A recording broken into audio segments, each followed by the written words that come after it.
Hey babe, welcome to Baseball for Girls, where baseball meets soft girl energy. I'm Shaughnessy, and here we do baseball with heart, humanity, and a little humor. So, whether you're brand new to the game or deep in your baseball era, you're in the right place. So grab something cozy and settle in, and let's get into today's episode. Let's play ball.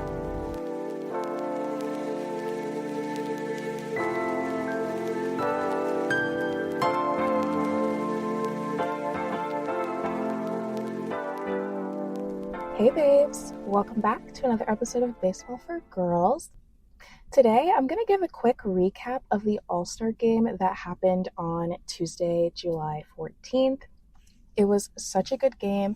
I was so tired. I think that it ended a little after 11 and I just felt so old. I was like, this is so past my bedtime right now. Like, I'm usually falling asleep at this point, but I was forcing myself to stay awake because I just had to see it end, and it was completely worth it to see the American League win yet another All-Star game. That was I believe it was their 11th win out of the past 13 All-Star games. So the American League continues to dominate. So this year's All-Star game was the 96th edition of the game. They also like to call it the Midsummer Classic. The starting pitchers were Christopher Sánchez and Dylan Cease. So Christopher Sánchez is from the Philadelphia Phillies, and Dylan Cease is from the Toronto Blue Jays. The managers for this year's All-Star game for the American League, it was John Schneider. He is the manager for the Toronto Blue Jays. And for the National League, their manager was Dave Roberts, who is the manager for the LA Dodgers. So they choose the managers based on whoever won the league championship in the previous year. And we know that the Blue Jays and the Dodgers went to the World Series last year. And so those are the two managers that were chosen to lead their respective leagues. So you might also be wondering, how do they decide which team is technically the home team for the All-Star game? And basically, it's always going to be based on the league of the team that's hosting the All-Star game that year. So this year, the Philadelphia Phillies were hosting the All-Star game at Citizen Bank Stadium in Philadelphia. And so we know that the Phillies are in the National League, so the National League was the home team for this year. And that matters just because when we get to the ninth inning, if the home team is losing, we get a bottom of the ninth. But if the home team is winning, then the game ends at the top of the ninth. So that's what they refer to in baseball when they are talking about the home team advantage. But anyway, Christopher Sánchez was the starting pitcher for the National League. Like I mentioned, he is from the Philadelphia Phillies. So he was the first pitcher in the first inning of the All-Star game. I believe I mentioned previously that the All-Star game is kind of more of a bullpen game. So that just means that different pitchers are coming out every single inning. But the first pitcher was Christopher Sánchez. He had the fifth longest scoreless streak for a left-handed pitcher in MLB history. His scoreless streak was 50 2/3 innings. And just for comparison, the longest one is 59 innings, and that happened in 1988 by Oral Hershiser. And Sanchez's streak started in April, and it ended on June 3rd of this year.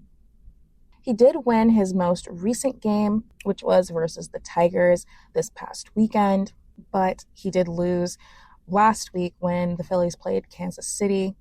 It was that blowout game where I believe it was 15-1 or something like that when the Phillies went to Kansas City.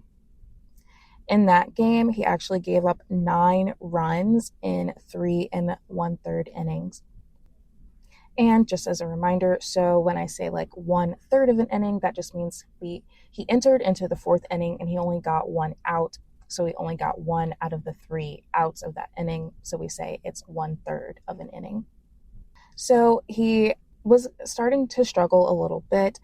In his game over the weekend, I believe he only gave up 2 runs, and he was still able to get the win just because the Phillies were able to get enough runs so that Sánchez could get that win. But Dylan Cease, on the other hand, he won his last 2 games. One was versus the Giants, where he only gave up 1 hit in 8 innings.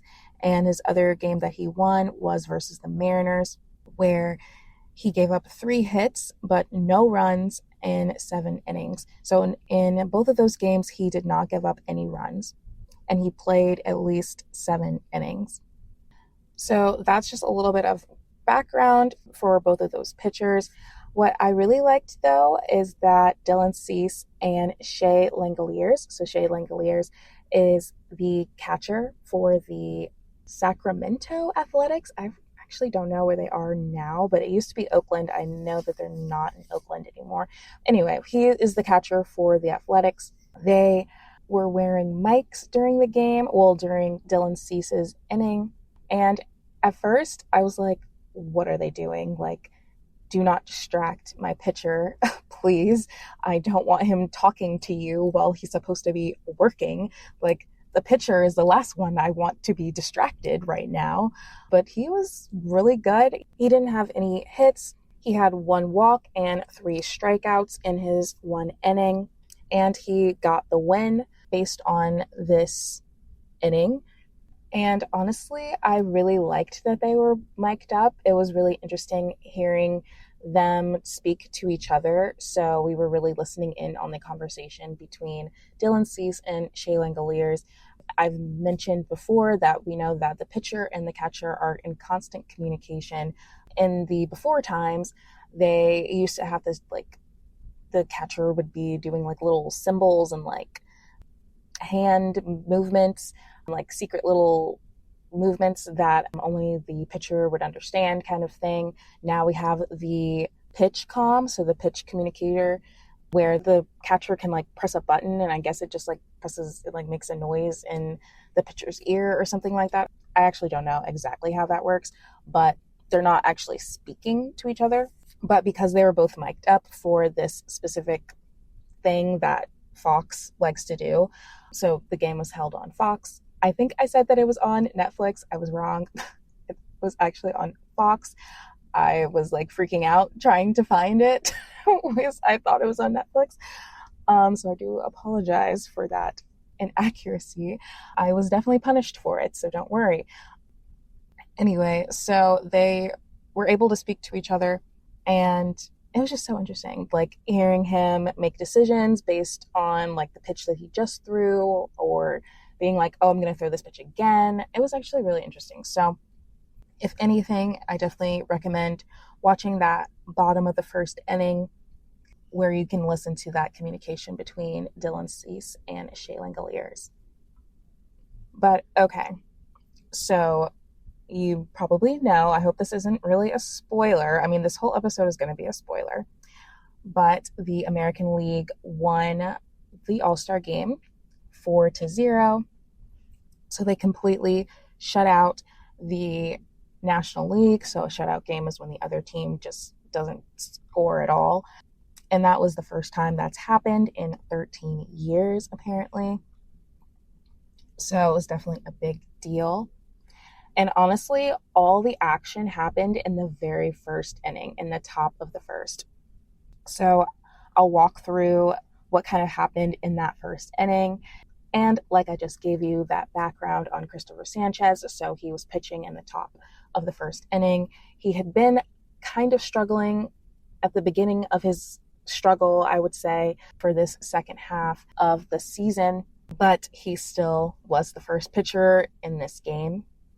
And so the very first pitch that he threw was a strike, super good sign. He struck out Mike Trout, super good sign for him again, like for Sánchez.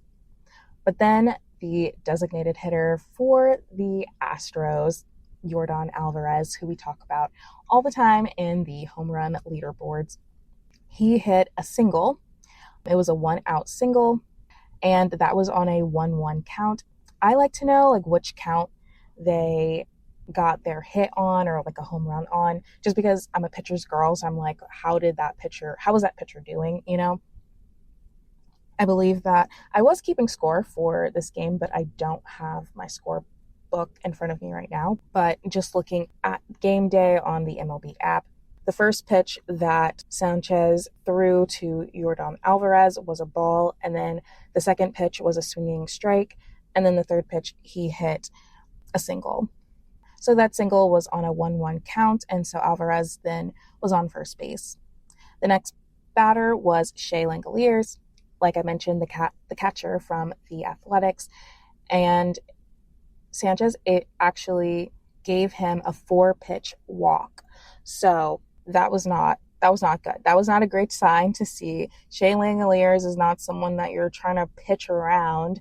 So I was kind of confused. I thought that maybe he was doing it on purpose at first, but then I was like, no, there's no reason for Sánchez to be trying to pitch around Langoliers. So by pitch around, I just mean that sometimes pitchers will purposefully just throw 4 balls in a row because they don't want that hitter to hit the ball. They think that hitter will definitely hit a home run or hit a single or something. So they'll pitch around them and just like let that batter walk. But there was no reason for him to do that. And then the next batter was Junior Caminero. We know him as the third baseman from the Tampa Bay Rays. He grounded out to the pitcher, and then the pitcher threw it to the first baseman, who was Freddie Freeman from the Dodgers. So it was a 1-3 ground out. So now there's 2 outs in this inning, and Bobby Witt Jr. comes to the plate. He walks on a 3-2 count, so that it was a little bit better. The first 2 pitches were a strike, and Sánchez was just not able to get Bobby Witt out. The next 4 pitches were balls, and so then Bobby Witt walked, and now the bases are loaded for Cody Bellinger, who is the right fielder for the New York Yankees.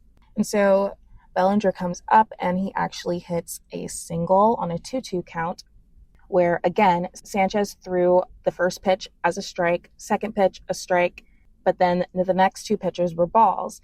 And now Bellinger has seen enough. He's now able to hit a single. So it really shows that Sánchez was struggling to get that last out, that very elusive last out, as they sometimes say. And he was really just struggling to put batters away. And we know that he did strike out Mike Trout as the first batter in this lineup. But when we look at the at-bat, the first pitch he threw to Mike Trout was a strike, but it was a foul ball. So Mike Trout was definitely in swing mode. So he fouls off the first pitch, so it counts as a strike. The next 2 pitches are balls, and then he hits another foul ball, and then a swinging strike. So it really was that, honestly, Mike Trout just wanted to swing the bat. He was getting contact, but that was probably just because Mike Trout was looking to swing. And that's really the conclusion we can draw after seeing how Sánchez was performing for the rest of this inning, because he was struggling so much. So when Cody Bellinger hits his single, it scores 2 runs. So that's kind of phrased like a 2-run single. If you ever hear it phrased like that, it just means that 2 runs were able to score whenever this person hit a single. So now Cody Bellinger is at first base, and Alvarez and Langoliers were able to score the runs. But if we remember, Bobby Witt Jr. also had a walk. So now Bobby Witt Jr. is on third base. Cody Bellinger is on first. And so we have what they call runners on the corners. And that is when Ben Rice comes to the plate. We know Ben Rice as the first baseman from the New York Yankees and from the home run leaderboard. He was third this week in the home runs. I believe he had 29 home runs. He doesn't hit a home run in this game, spoiler, but he does hit a 2-out single that ends up scoring a run. So he has a 1-run single, is how you could say that. And that hit was on a 0-1 count. So the very first pitch again was a strike, but then the next pitch, Ben Rice was able to hit a single. And that allows for Bobby Witt to score.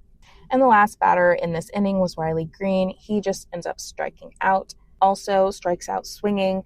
The at-bat was very similar to the Mike Trout at-bat. And maybe we can really just chop this up to those batters were antsy. They really wanted to swing. They really want to be the guy who hits the home run, and so they just came out swinging. And then that's how they got out. If they had been a little bit more patient at the plate, who knows, they might have been able to get a walk or something else. But Sánchez ends up giving up 3 runs in 1 inning. And that 2-run single that Cody Bellinger hit ends up making him win the MVP of the entire game. So nothing else happens basically for the rest of the entire game until the 7th inning, where Miguel Vargas hits a home run. So Miguel Vargas was actually not even in this game originally. I mean, he was always a backup person, but in the top of the 3rd inning, O'Brien, who is a pitcher for the St. Louis Cardinals, ends up hitting Junior Caminero in the hand. Luckily, when Junior Caminero went to get x-rays on his hand, it wasn't broken or anything, so Junior should be fine. But that did mean that Caminero was out of the game for the rest of the game, and Miguel Vargas entered the game. So Miguel is the 3rd baseman for the White Sox, and in the top of the 8th inning, he was able to hit a home run. Sorry, I think I might have said 7th earlier. It was definitely the top of the 8th inning. He hit that home run off of the Dodgers pitcher, Justin Robleski, and that was on a 2-0 count. So that was 2 balls and no strikes. And then Robleski was able to get the last 2 outs after that. So that was a 1-out home run. There was no one on base or anything. So it was just a home run. But I'm sure that was so exciting and so fulfilling for Miguel Vargas, who kind of wasn't even really supposed to play. I mean, only really was able to play because someone else was no longer able to. But nevertheless, comes in, makes a difference. And now we can say that in his very first All-Star game ever, he hit a home run off of a Dodgers pitcher, which, I mean, that's pretty incredible. So, congrats to him. So, the American League really dominated last night, like I mentioned. All of the American League pitchers really showed their stuff. There were a lot of pitchers who had 1, 2, 3 innings, which just means that there was no hits. 3 batters came up and 3 batters went down. And so those pitchers were Parker Messick from the Guardians, Michael Wacha from the Kansas City Royals, Nick Martinez from the Tampa Bay Rays, Cade Smith from the Guardians. And, well, there was one inning where Drew Rasmussen from the Tampa Bay Rays and Jacob Latz from the Texas Rangers, they kind of just split that inning where Rasmussen got the first 2 outs and then Latz got the last out, but there was no hits or walks recorded in that inning. So they started doing that towards the end just because they were running out of innings and they still had a bunch of pitchers who wanted to, pitch in the All-Star game. So they combined had a clean inning. But Louis Varland from the Blue Jays, he had 1 hit in his inning. Aroldis Chapman got 2 outs, but no hits, and he split that final inning with Brian Baker from the Tampa Bay Rays. And Chapman, we know, is from the Red Sox. But Brian Baker did have 1 hit, but he was able to get the final out in the All-Star game. Unfortunately for both of them, it wasn't a save situation just because there were more than 3 runs on the board, but it was still impressive and fun to watch nonetheless. For the National League, there were 3 pitchers that had clean innings, and that was Eduardo Rodriguez from the Arizona Diamondbacks, Jesus Luzardo from the Philadelphia Phillies, and Foster Griffin from the DC Nationals. But the American League pitching staff only had 2 walks for the entire game, and they had 15 strikeouts overall. On the other hand, the National League had 7 hits, 4 runs, 2 walks, and 12 strikeouts with 1 home run. And like I mentioned, Cody Bellinger was the one who won the Ted Williams MVP award for the All-Star game. And it was really just based off of that 2-run single in the very first inning. And they even asked him, like, did you think that you were going to win MVP off a single? And he was like, no. And he also kind of mentioned, like, you never know in baseball, like, it's so unpredictable kind of thing. So the MVP was someone that was voted on. So we got like a notification on our phones that it was time to vote for the MVP for the All-Star game. I voted for Dylan Cease just because I thought it was incredibly impressive to be talking to someone, like talking to, America, while trying to pitch in the All-Star game in the very first inning. I thought that was really cool. And not only that, but not give up a hit and have 3 strikeouts in the inning. And he was the only pitcher from the American League to get all 3 strikeouts in his inning. So I think Dylan Cease should have got the MVP, but my vote didn't count enough, I guess. But I'm really glad that Dylan Cease was on the American League this year and not the National League, because Dylan Cease, we know, was on the Padres last year, maybe the year before. But very recently, he was traded to the Blue Jays. And so we know the Padres are in the National League. The only Padre that was at the All-Star game this year was Mason Miller. We know Mason Miller as the star closer for the Padres. He has 25 out of 25 saves. So that means out of 25 save opportunities, he's gotten all of them. He's not lost a save yet for the Padres, knock on wood. He only faced 1 batter, I believe, in the top of the 9th, just so that he could, say that he pitched in the All-Star break this year. But overall, I thought the All-Star game was so much fun to watch, I guess mostly because I'm in the American League and the American League won again. But, I hope that from watching this, you were able to choose maybe your new favorite pitcher. I mean, I always liked Dylan Cease, but now I like him even more. I also really liked Michael Wacha from the Kansas City Royals. I knew he was a really good pitcher, but I never really paid him much attention. The other pitcher that I really liked was Foster Griffin from the DC Nationals. He right now has a 10-2 record for the Nationals, so 10 wins to 2 losses overall this year. And I really liked his story. I believe they said that he was a 30-year-old rookie who got hurt the very first year that he tried to be an MLB, I believe, and then he went to Japan for a few years, and now he's back and able to be in the big leagues, and in his first year he was able to be an all-star. So I thought that was just like a really nice story. So I'll definitely be watching out for Foster Griffin now. I also really like Brian Baker, who's now the closer for the Rays. He was playing for the Baltimore Orioles, I guess maybe now 2 years ago, and he was not good, okay? I'd be like, oh my God, please don't. Please do not bring out Brian Baker. He lost so many games with for the Orioles, and they did make a comment about that during the game. They gave like the exact statistics or whatever. But now that he's on the Rays, he's flourishing. And when he got that first hit in the bottom of the 9th inning, I was like, oh God, here comes Brian. Are we about to lose all of a sudden? But no, I mean, I guess those Rays pitching coaches whipped him into shape, honey, because he is so much better now. And I mean, good for him. I wish he would have been that good for the Orioles, but sometimes you just need a change in environment to really excel and be your best self. But I'm already really excited for next year's All-Star game.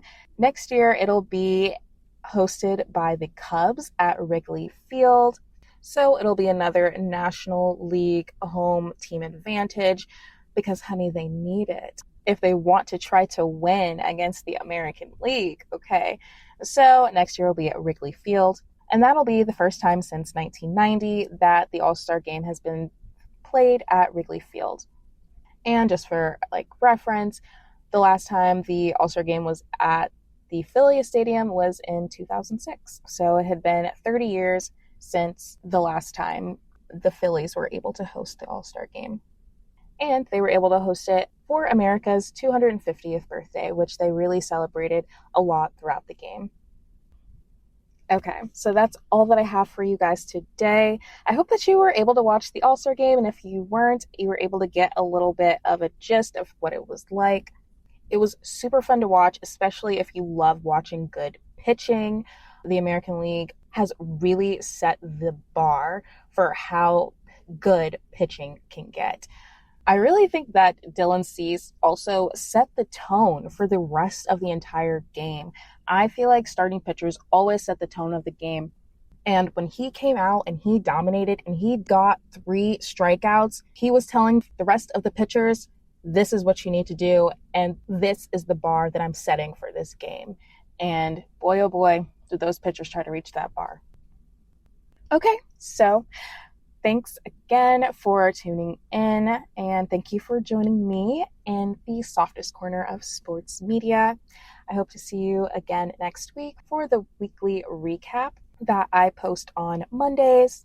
I hope you have a good rest of your week, and I'll see you guys later. Bye. Oh my gosh, wait. So, hey babes, thank you for tuning in for another episode of Baseball for Girls. I probably forgot to plug the things that I'm doing, including my Instagram, so I just wanted to come back here and plug all my little things really quick. So my Instagram is baseball4girls_, and I just kind of post on there whenever I upload a new episode. I also have a baseball score tracker. It has about 40 weeks in it, and it has like some notes sections so that you can also keep track of games throughout the week. I use it for Major League Baseball games, but you can also use it for minor league games, your kids' games, your friends that are playing baseball, whatever. It's really just a nice way to keep track of all the games and the scores from each game, especially since baseball is typically played in series. So you should check that out. It's just called Baseball Score Log, and it can be found on Amazon, and it's only $9.99. I also include how I personally keep track of games as a little bit of an instruction guide on the first couple of pages, so you can keep score like the same way that I do. Also, I am in the process of writing a ebook, so it'll be a Baseball for Beginners ebook that I have been working on for the past couple of weeks. It'll just kind of walk through the rules of the game, how to watch it for the first time, and just give you a general idea for how to understand baseball from a very, very basic perspective. So I'll definitely let y'all know whenever that is available. Thanks again for tuning in, and I'll catch y'all next time. Bye.